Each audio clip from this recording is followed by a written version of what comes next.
আসসালামু আলাইকুম, আমন্ত্রণ জানাচ্ছি আইজি ক্রিয়েশন নিউজ আপডেটে। সঙ্গে আছি আমি ইমতিয়াজ আহমেদ। শুরুতেই সংবাদ শিরোনাম। ইউনূসের উপর বিরক্ত ভারত, দিল্লি থেকে কঠিন বার্তা নিয়ে এলেন ডোনাল্ড লু। অবশেষে জানা গেল হাসিনা এখন কোথায় আছেন। ঢাবির গণবিয়ে ও দেশ জুড়ে কাওয়ালে নিয়ে যা ঘটছে। এবার বিস্তারিত। সম্প্রতি সাবেক প্রধানমন্ত্রী শেখ হাসিনার একটি ফোনালাপ ফাঁস হয়েছে। সেখানে শেখ হাসিনা বলেছেন, আমি দেশের খুব কাছেই আছি, যাতে চট করেই ঢুকে পড়তে পারি। এরপর মুহূর্তেই এই লাইনটি ভাইরাল হয়। এবার সেই লাইনটি নিয়েই কথা বলেছেন অন্তর্বর্তী সরকারের শ্রম ও কর্মসংস্থান উপদেষ্টা আসিফ মাহমুদ সজীব ভুঁইয়া। শুক্রবার নিজের ভেরিফাইড ফেসবুক অ্যাকাউন্টে এ নিয়ে একটি পোস্ট দেন উপদেষ্টা। ওই পোস্টে আসিফ মাহমুদ লিখেছেন, যাতে চট করে ঢুকে যেতে পারি, আসুন প্লিজ, জেলের দরজা খোলা আছে। আসিফের এই পোস্টের স্ক্রিনশট দিয়ে সংবাদও প্রকাশ করেছে একাধিক গণমাধ্যম। তবে শুক্রবার বিকেল ৬টার দিকে আসিফ মাহমুদের ফেসবুকে স্ট্যাটাসটি খুঁজে পাওয়া যায়নি। তার সর্বশেষ স্ট্যাটাস দেখা গেছে গত বৃহস্পতিবার, যেখানে তিনি লিখেছিলেন, মনে হচ্ছে আমাকে কেউ দুর্নীতির মহাসাগরে ছেড়ে দিয়েছে। আজ এনএসসির অধীনে বঙ্গবন্ধু স্টেডিয়ামের দোকান পরিদর্শনে গিয়েছিলাম। ২০-২২ টাকা বর্গফুট হিসেবে এনএসসির কাছে ভাড়া গেলেও সরেজমিনে গিয়ে জানতে পারলাম দোকানগুলো ১৭০ থেকে ২২০ টাকা বর্গফুট করে ভাড়া দিচ্ছে। বিশাল অঙ্কের আর্থিক ক্ষতির শিকার হচ্ছে সরকার। গত বৃহস্পতিবার সাবেক প্রধানমন্ত্রী শেখ হাসিনার একটি ফোনালাপ ফাঁস হয়েছে। সেখানে শেখ হাসিনা বলেছেন, আমি দেশের খুব কাছেই আছি, যাতে চট করে ঢুকে পড়তে পারি। তানভীর নামের এক যুক্তরাষ্ট্র প্রবাসীর সঙ্গে ফোনে কথা হয়। তার এই ফোনালাপ ফাঁস হওয়ার পর থেকেই সামাজিক যোগাযোগ মাধ্যমে চলছে নানা আলোচনা সমালোচনা। শেখ হাসিনা আসলে ভারতের কোথায় অবস্থান করছেন? নতুন অডিও ফাঁস হওয়ার পর এ প্রশ্নটি জোরসোরে উচ্চারিত হচ্ছে। তবে ভারতের দি প্রিন্ট, পিটিআই ও এনডিটিভির প্রাপ্ত বিশ্লেষণ থেকে দেখা যাচ্ছে, শেখ হাসিনা দিল্লিতে ভারতের সেনাবাহিনীর সুরক্ষা বলয়ের মধ্যে আছেন। পাশাপাশি তিনি ইসরায়েলের নেটওয়ার্ক ব্যবহার করে প্রয়োজনীয় ফোনালাপও করছেন বিভিন্ন জায়গায়। ওই সূত্র আরও নিশ্চিত করেছে যে শেখ হাসিনা গৃহবন্দী না হলেও তাকে রাখা ক্যাম্পের বাইরে কোথাও যেতে পারছেন না তিনি। এক্ষেত্রে ভারতীয় সূত্রগুলো বলছে, জীবনের হুমকি থাকার কারণেই তাকে সুরক্ষা বলয়ের মধ্যে রাখা হয়েছে এবং বাইরে যেতে দেওয়া হচ্ছে না। ছাত্র জনতার গণ অভ্যুত্থানে ক্ষমতাচ্যুত হয়ে ভারতে আশ্রয় নেওয়া বাংলাদেশের সাবেক প্রধানমন্ত্রী শেখ হাসিনার টেলিফোনে কথোপকথনের একটি অডিও ফাঁস হয়েছে। যুক্তরাষ্ট্র প্রবাসী তানভীর নামে এক আওয়ামী লীগ নেতার সঙ্গে ফোনালাপে শেখ হাসিনা বলেছেন, আমি দেশের খুব কাছাকাছি আছি, যাতে আমি চট করে ঢুকে পড়তে পারি। গত ২৯ আগস্ট খবর প্রকাশ হয়, ভারতে অবস্থানরত শেখ হাসিনাকে এবার গাজিয়াবাদ থেকে সরিয়ে নিয়েছে ভারত। তাকে গভীর রাতে হেলিকপ্টারে দিল্লির কোথাও নিয়ে যাওয়া হয়। তবে স্থানটি কোথায় তা নিশ্চিত করে জানা যায়নি। দিল্লির বিভিন্ন সূত্র ব্যবহার করে এই বিষয়ে প্রতিবেদন প্রকাশ করেছে বাংলাদেশের অনলাইন সংবাদ মাধ্যম বাংলা ট্রিবিউন। হেলিকপ্টারে গাজিয়াবাদ থেকে দিল্লি স্থানান্তরের খবর আর শেখ হাসিনার সঙ্গে তানভীরের টেলিফোনে যোগাযোগ হয় আগস্ট মাসের শেষের দিকে বা সেপ্টেম্বরের শুরুর দিকে। তানভীর শেখ হাসিনাকে প্রশ্ন করেন, আপা, বাংলাদেশে একটা নিউজ আসছে, আপনাকে গাজিয়াবাদ থেকে দিল্লিতে ট্রান্সফার করেছে হেলিকপ্টারে করে। হাসিনা অবাক হয়ে প্রশ্ন করেন, হেলিকপ্টার দিয়ে? কোন দেশের হেলিকপ্টার? ছবি পাঠাও তো, দেখব নে। কি একটা আজগুবি কথা বলে ওরা। আমি দেশের খুব কাছাকাছি আছি, অত দূরে নাই, আমি খুব কাছাকাছি আছি, যাতে আমি চট করে ঢুকে পড়তে পারি। যুক্তরাষ্ট্রে অর্থ দপ্তরের সহকারী আন্ডার সেক্রেটারি ব্রেন্ট নেইম্যানের নেতৃত্বে উচ্চ পর্যায়ের একটি প্রতিনিধি দল আগামী শনিবার ঢাকায় আসছে। তাদের সঙ্গে থাকছেন মার্কিন পররাষ্ট্র দপ্তরের দক্ষিণ ও মধ্য এশিয়া বিষয়ক অ্যাসিস্ট্যান্ট সেক্রেটারি ডোনাল্ড লু।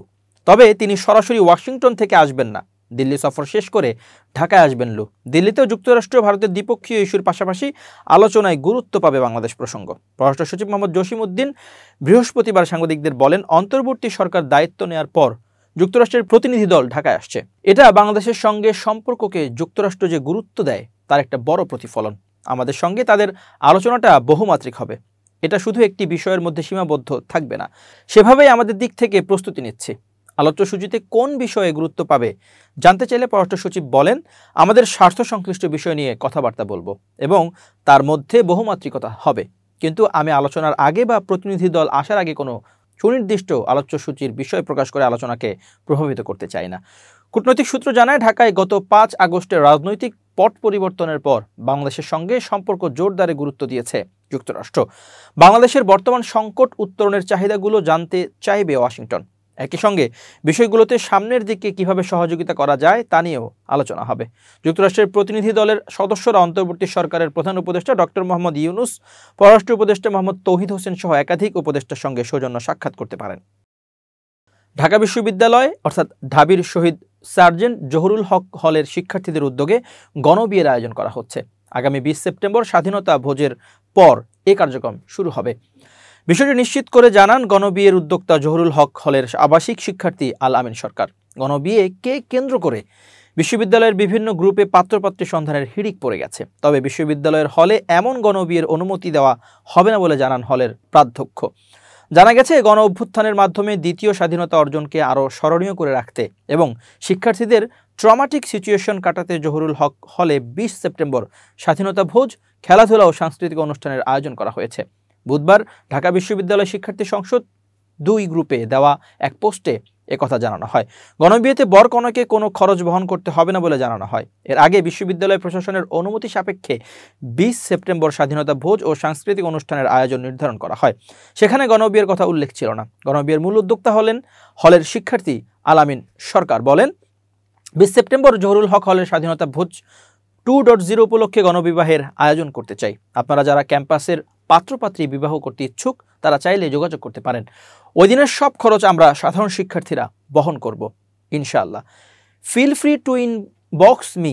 তিনি আরও বলেন, পাত্র যেহেতু জহুরুল হক হলের হবেন তাই প্রভোস্ট স্যার অনুমতি দেবেন বলে আশা করি। এদিকে গণবিয়ের এই উদ্যোগ নিয়ে সামাজিক যোগাযোগ মাধ্যমে ব্যাপক সাড়া পড়ে গেছে।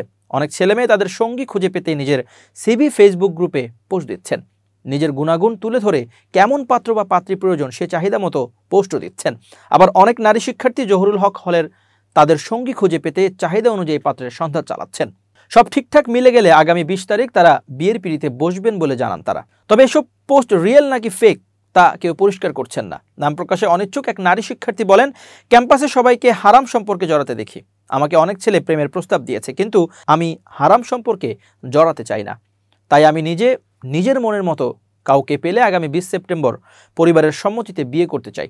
বিয়ে প্রত্যাশী জহুরুল হক হলের এক শিক্ষার্থী বলেন, নিঃসন্দেহে এটি ভালো উদ্যোগ। নিজের চরিত্রের হেফাজত করতে বিয়ে সবচেয়ে গুরুত্বপূর্ণ সমাধান। অনেকে সিভি দিচ্ছেন পছন্দের পাত্রের খোঁজে।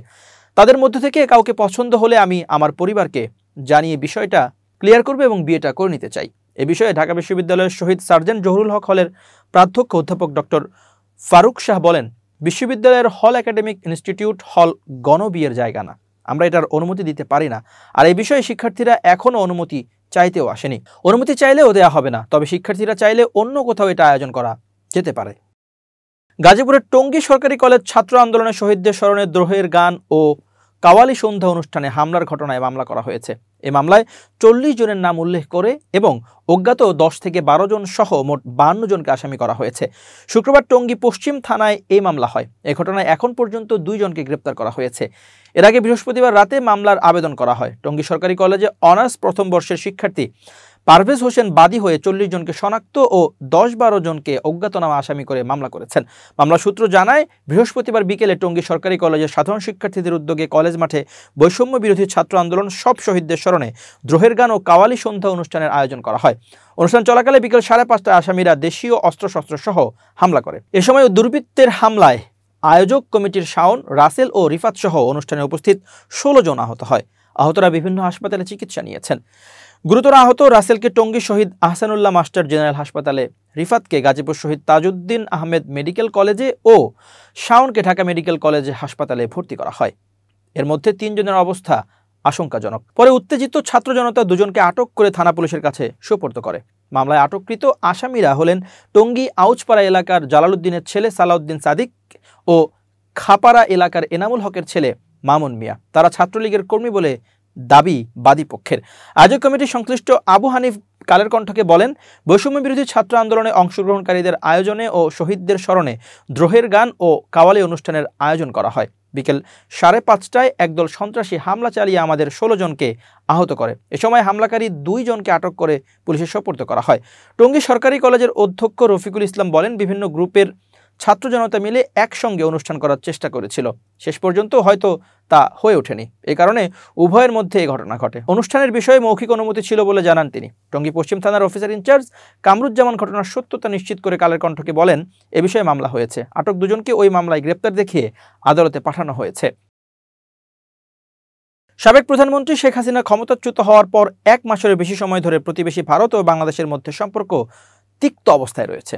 একদিকে যখন হাসিনার ভারতে থাকার বিষয়টি বাংলাদেশের ক্ষোভের কারণ হয়ে দাঁড়িয়েছে, অন্যদিকে বাংলাদেশের অন্তর্বর্তী সরকার প্রধান মোহাম্মদ ইউনূসের সাম্প্রতিক এক সাক্ষাৎকার ভারতকে অবাক করেছে। এই দুই দেশের সম্পর্ক এখন কোথায় গিয়ে ঠেকেছে? শেখ হাসিনাকে ভারতপন্থী হিসেবে দেখা হয় এবং আর 15 বছরের শাসনামলে দুই দেশের কৌশলগত ও অর্থনৈতিক সম্পর্ক বেশ ঘনিষ্ঠ ছিল। শেখ হাসিনা ক্ষমতায় থাকার সময়টি ভারতের নিরাপত্তার জন্য সুবিধাজনক ছিল, কারণ শেখ হাসিনা বাংলাদেশ থেকে পরিচালিত কিছু ভারত বিরোধী বিদ্রোহী গোষ্ঠীকে দমন করেছিলেন এবং কিছু সীমান্ত বিরোধ নিষ্পত্তি করেছিলেন। কিন্তু বর্তমানে ভারতে তার অবস্থান নেয়া এবং তিনি সেখানে কতদিন থাকবেন সে বিষয়টি দুই দেশের দৃঢ় সম্পর্ক বজায় রাখার প্রচেষ্টাকে জটিল করে তুলেছে। বিষয়টি আরও স্পষ্ট হয়ে ওঠে ডক্টর ইউনূসের গত সপ্তাহের এক সাক্ষাৎকারে। ভারতীয় সংবাদ সংস্থা প্রেস ট্রাস্ট অব ইন্ডিয়ায় ওই সাক্ষাৎকারে ডক্টর ইউনূস ভারতের প্রতি আহ্বান জানিয়ে বলেছিলেন, দিল্লিতে থাকার সময় শেখ হাসিনাকে যেন রাজনৈতিক বিবৃতি দেয়া থেকে বিরত রাখা হয়। তিনি ওই সাক্ষাৎকারে বলেছেন, বাংলাদেশ শেখ হাসিনাকে ফেরত চাওয়ার আগ পর্যন্ত ভারত যদি তাকে রাখতে চায় তাহলে শর্ত হচ্ছে তাকে চুপ থাকতে হবে। শেখ হাসিনা দিল্লিতে যাওয়ার পর যে বিবৃতি দিয়েছিলেন তা বাংলাদেশে ক্ষোভের সৃষ্টি করেছিল। ডক্টর ইউনূস হয়তো সেটাই বোঝাতে চেয়েছেন, যদিও এরপর থেকে শেখ হাসিনা প্রকাশ্যে আর কোনো বিবৃতি দেননি। জুলাই ও আগস্টে সরকার বিরোধী বিক্ষোভের সময় হত্যাকাণ্ডে শেখ হাসিনাকে বিচারের কাঠগড়ায় দাঁড় করানোর জন্য এবং তাকে ফিরিয়ে আনতে বাংলাদেশের ভেতরে দাবি উঠেছে। ডক্টর ইউনূস সাক্ষাৎকারে আরও বলেছেন যে দুই দেশের দ্বিপক্ষীয় সম্পর্ক এগিয়ে নিতে একসাথে কাজ করতে হবে। দুই দেশের সম্পর্ক এখন নিম্ন পর্যায়ে আছে বলেও তিনি বর্ণনা করেন। ভারতের পররাষ্ট্র মন্ত্রণালয় এখনও আনুষ্ঠানিকভাবে এ বিষয়ে কোনো মন্তব্য করেনি, তবে কর্মকর্তারা হতাশ বলে জানা গেছে। এক ভারতীয় কর্মকর্তা নাম প্রকাশ না করার শর্তে বিবিসিকে বলেছেন, বাংলাদেশে কি ঘটছে সেগুলোর দিকে ভারত নজর রাখছে এবং ঢাকা থেকে সরকার ও বিশিষ্ট ব্যক্তিরা কী ধরনের বক্তব্য ও বিবৃতি দিচ্ছে সেগুলোর দিকে ভারত লক্ষ্য রাখছে। ইউনূসের এ ধরনের বক্তব্যকে ভারতের সাবেক কূটনীতিকরা মেগাফোন কূটনীতি হিসেবে বর্ণনা করেছেন এবং বিষয়টিতে তারা বিস্মিত হয়েছেন। ডক্টর মোহাম্মদ ইউনূস মিডিয়ার মাধ্যমে বিতর্কিত দ্বিপক্ষীয় বিষয় নিয়ে আলোচনা করার চেষ্টা করছেন বলেও তারা মনে করেন। ঢাকা নিযুক্ত ভারতের সাবেক হাইকমিশনার ভিনা সিকরি বলেন, বাংলাদেশের অন্তর্বর্তী সরকারের সাথে কথা বলার জন্য এবং দুই দেশের সকল উদ্বেগের জায়গাগুলো নিয়ে আলোচনা করার জন্য ভারত তাদের প্রস্তুতি থাকার ইঙ্গিত জানিয়েছে। অবসরপ্রাপ্ত এই কূটনীতিক বলেছেন, এই সমস্যাগুলো নিয়ে শান্তিপূর্ণ আলোচনা করা প্রয়োজন এবং কিসের ভিত্তিতে ডক্টর ইউনূস দ্বিপক্ষীয় সম্পর্ক নিম্ন পর্যায়ে রয়েছে বলে বর্ণনা করেছেন তা স্পষ্ট নয়। তবে বাংলাদেশের পররাষ্ট্র মন্ত্রণালয় এ সমালোচনা প্রত্যাখ্যান করেছে।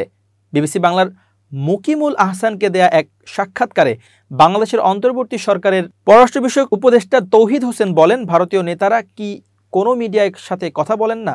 ডক্টর ইউনূসকে যদি নির্দিষ্ট বিষয়ে জিজ্ঞাসা করা হয় তিনি অবশ্যই তার মতামত প্রকাশ করতে পারেন। আপনি যদি সমালোচনা করতে চান তবে যে কোনো বিষয়ে সমালোচনা করতে পারেন। কয়েক সপ্তাহ আগে ভারতের প্রধানমন্ত্রী নরেন্দ্র মোদী এবং ডক্টর ইউনূস টেলিফোনে কথা বলেও এখন পর্যন্ত কোনো মন্ত্রী পর্যায়ের বৈঠক হয়নি। প্রিয় দর্শক, শেষ করছি আইজি ক্রিয়েশন নিউজ আপডেট। আজ এ পর্যন্ত। ভিন্ন খবর নিয়ে দেখা হবে আগামীকাল। নিজেকে আপডেট রাখতে সাবস্ক্রাইব করুন চ্যানেলটি, নিয়মিত লাইক, কমেন্ট ও শেয়ার করে ছড়িয়ে দিন সর্বত্র। সুস্থ থাকুন, নিরাপদে থাকুন। শুভেচ্ছা অগণন।